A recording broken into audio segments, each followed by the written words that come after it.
पंतप्रधान नरेंद्र मोदी यांच्या अध्यक्षतेखाली काल कॅबिनेट कमिटी ऑन सिक्युरिटीची एक बैठक पार पडलेली आहे। अमेरिका इराणमधल्या युद्धामुळे हवाई हल्ल्यानंतर वाढलेल्या तणावाचा आढावा या बैठकीमध्ये घेण्यात आला। यावेळी अनेक गल्फ देशातल्या म्हणजे अनेक आखाती देशांमधल्या हल्ल्यांबाबत माहिती देण्यात आली।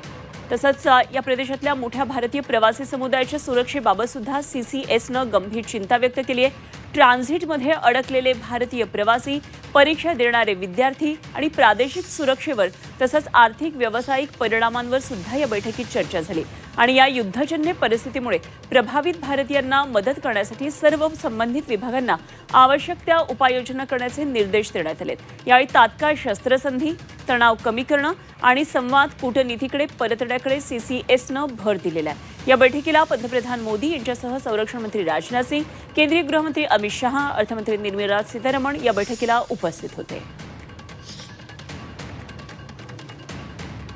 तर या सर्व घडामोडींसंदर्भात आणखी सविस्तर चर्चा करूया। आमच्या दिल्लीतल्या प्रतिनिधी उर्वशी खोना आपल्याबरोबर थेट जोडल्या गेलेल्या आहेत। उर्वशी, जगभरामध्ये चिंतेचं वातावरण पसरलेलं आपल्याला पाहायला मिळतंय।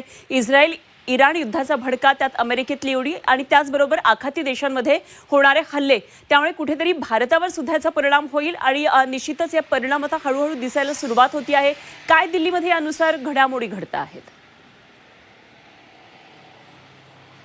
नक्कीच अनुपमा, आपण जर बघितलं तर आज तिसरा दिवस आहे US इस्रायलचा हा जो वॉर सुरू झालेला किंवा एक अटॅक जे सुरू झालेला इराणवरचा, आज जेव्हा हा तिसऱ्या दिवशी येत आहे तेव्हाच आपण काल रात्री बघतोय की पंतप्रधान नरेंद्र मोदी यांच्या निवासस्थानी ही महत्त्वाची सीसीएसची बैठक झाली।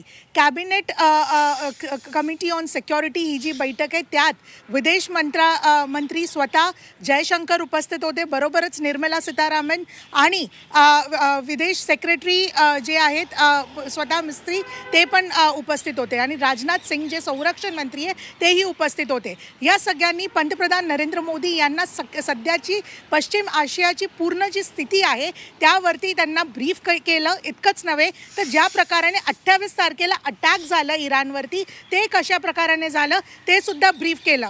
यात महत्त्वाचा मुद्दा म्हणजे भारतीय जे आता या वेगळ्या गल्फ कंट्रीजमध्ये किंवा इस्रायल आणि इराणमध्ये अडकलेले आहेत त्यांच्यावरती कुठे ना कुठे परिणाम खूप मोठा आहे। ते तिकडच्या लोकल ॲडवायझरीज फॉलो करतायत, पण कधी पण त्यांचा जीव धोक्यात आहे आणि कधी पण काही होऊ शकतं आणि म्हणून त्यांची सुरक्षा खूप महत्त्वाची आहे, हे पंतप्रधान नरेंद्र मोदी यांनी सांगितलं आहे। पंतप्रधान नरेंद्र मोदी याच सीसीएस बैठकीच्या द्वारा जे आहे त्यांनी दोन लोकांना महत्त्वाचा फोन केला आहे। एक म्हणजे इस्रायलचे बेंजामिन नेतान्याहू त्यांना फोन केला आहे आणि त्यांना सांगितलं आहे की ही शत्रुत्व जी आहे ती लवकरात लवकर संपवावी, कारण की ह्याच्याने कुठे ना कुठे धोका होतो आहे पूर्ण जगभरात। जे नागरिक आहेत त्यांचा जीव धोक्यात आहे आणि म्हणून ही शत्रुत्व लवकरात लवकर संपवावी। डायलॉग्स आणि डिप्लोमसी हाच एक मार्ग आहे ज्याने सगळ्या गोष्टी सॉल्व्ह होऊ शकतात। जेव्हा बेंजामिन यांना हे सांगितलं, त्यांना हेही सांगितलं की आमचे खूप भारतीय इस्रायलमध्ये अडकलेले आहेत आणि इराणमध्ये आहेत, तर तुम्ही जिथे पण अटॅक करतायत जे नागरिक आहेत त्यांची सुरक्षा महत्त्वाची आहे। दुसरा महत्त्वाचा कॉल म्हणजे UAEचे अध्यक्ष जे आहे शेख मोहम्मद अल बिन झायद यांना जेव्हा फोन केला आहे पंतप्रधान नरेंद्र मोदी, त्यांना कन्वे केला आहे मोदींनी की ते UAE बरोबर आहेत या डिफिकल्ट सिच्युएशनमध्ये, या कठीण वेळात ते UAE बरोबर आहेत। सगळ्या नागरिकांची सुरक्षा पण खूप महत्त्वाची आहे हे सांगितलंय। पण तेच त्यांनी बेंजामिन नेतान्याहूंना नाही सांगितलं, त्यांना सांगितलं की लवकरात लवकर शांती व्हावी।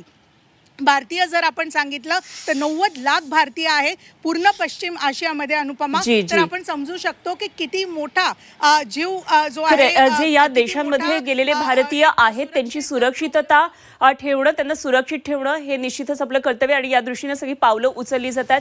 धन्यवाद उर्वशी, दिलेल्या सगळ्या सविस्तर तपशिलांसाठी। आपण वेळोवेळी यावर चर्चा करूया, आणखी ताजे तपशील तुमच्याकडून जाणून घेत राहू। तुर्तास धन्यवाद दिलेल्या माहितीसाठी। उर्वशी खोना आमच्या प्रतिनिधी आपल्याबरोबर होत्या।